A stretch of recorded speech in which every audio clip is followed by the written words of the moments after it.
Yo, what's up everybody? It's Tori and welcome to another NBA Blueprint. We're going to be talking about the Boston Celtics.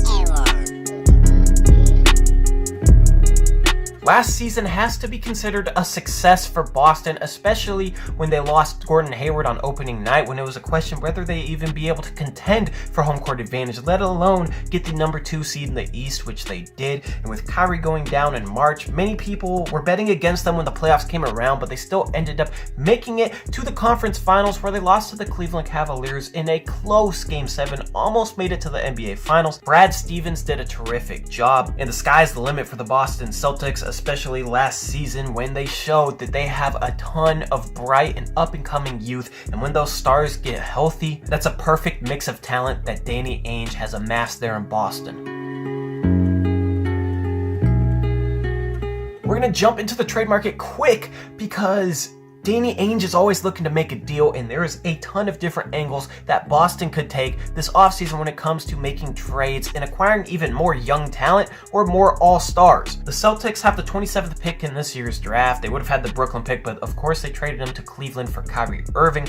Next year, Boston has a ton of picks. Boston has Sacramento's pick, and that is an unprotected pick, so that could be a very good draft pick for them, and that could be a very big trade chip. They also got the Memphis Grizzlies first round pick. I think that's top 8 protected. So depending on how good the Memphis Grizzlies are next year, that could be a late lottery pick as well. They also got 2 other first round picks next year, and of course their first round pick this year. I think they might have an extra pick in 2020. Basically, the Boston Celtics have a ton of first round picks, and they can definitely put those chips into play, whether it's trading for an all-star like a Kawhi Leonard if he becomes available, or if it's trading up into the draft to get Mo Bamba, who they've been linked to and who would be a great fit for their team. They also have a ton of perimeter talent. On the wings, you got Jaylen Brown, Gordon Hayward, and Jason Tatum. It's going to be hard to find the right amount of playing time for all 3 of those guys at the shooting guard and small forward positions. I don't like Jason Tatum at power forward just yet. He's still a little too weak. So you could definitely look at one of those guys being traded. One of the guys being linked is Jaylen Brown to Dallas for the 5th pick, where the Boston Celtics would take Mohamed Bamba, and that would allow Gordon Hayward to start at the shooting guard spot and Jason Tatum to start at small forward. Not only do they have a ton of good wings, they got 3 very good guards, and that is Terry Rozier, Marcus Smart, and of course Kyrie Irving. So it's definitely possible that one of those guys could be on the way out. Marcus Smart is a restricted free agent this summer, so if they're able to re-sign him on the cheap, they may look to trade Terry Rozier. Basically, there's a lot of potential moves that would make a ton of sense for the Boston Celtics, and Danny Ainge definitely doesn't sit on his phone. He's definitely on that phone what seems like 24/7. So in the trade market, expect the Boston Celtics to be very, very active once again.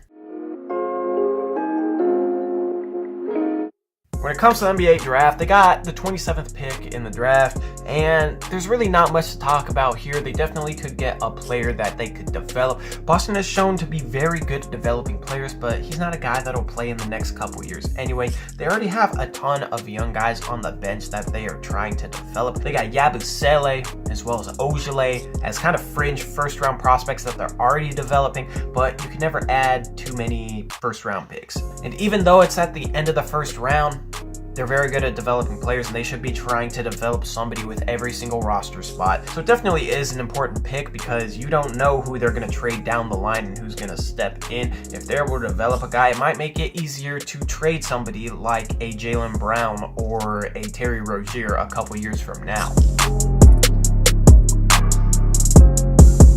On the free agent front, after having a big free agency with signing Gordon Hayward last season, the Boston Celtics don't really have the cap space to make a splash. There are definitely sign and trade possibilities, but the Boston Celtics have a lot of big contracts going to stars who they wouldn't trade across for another star. They're not going to trade Gordon Hayward for somebody like Paul George. And other than that, you got a lot of very cheap contracts going to young, very good players like Jason Tatum and Jaylen Brown, and they're not going to trade either of those guys just to sign Paul George, and they'd have to combine those contracts to even make that work. So while a sign and trade for a star is possible because Danny Ainge is the GM, Don't expect it to happen. Don't expect a big signing. If they do sign someone, expect maybe a big man, expect maybe a power forward. They got Morris there, but other than him, they don't really have a lot at that forward position. That's really their only position they don't have covered. And Al Horford can slide over and play power forward easily, so they could go out and get a center, maybe a Dwayne Dedmon for the mid-level exception. They should have their full MLE this summer. That's almost $9 million to throw to a free agent who would probably want to go to Boston to contend for a ring. So they could really make things work with that mid-level exception, but outside of that, don't expect too much. Luxury Beats. My opinion is that Danny Ainge should do whatever he thinks is best because he has my full 110% trust because of the moves he's made in the past couple years. I do love Mohamed Bamba for them, sliding Al Horford over to power forward and having Mo Bamba as a center to lock down that paint.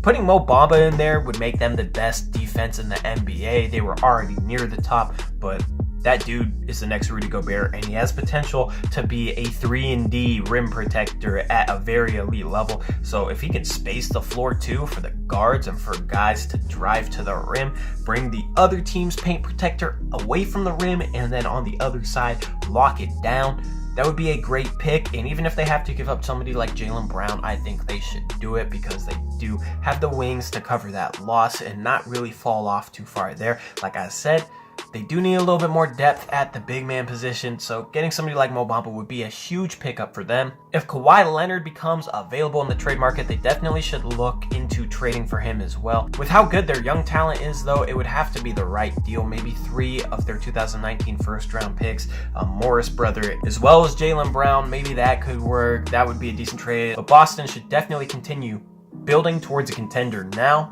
at the same time as they're building towards a contender 8 to 10 years from now, because they're building a possible dynasty that'll be very, very good for this whole entire decade ahead.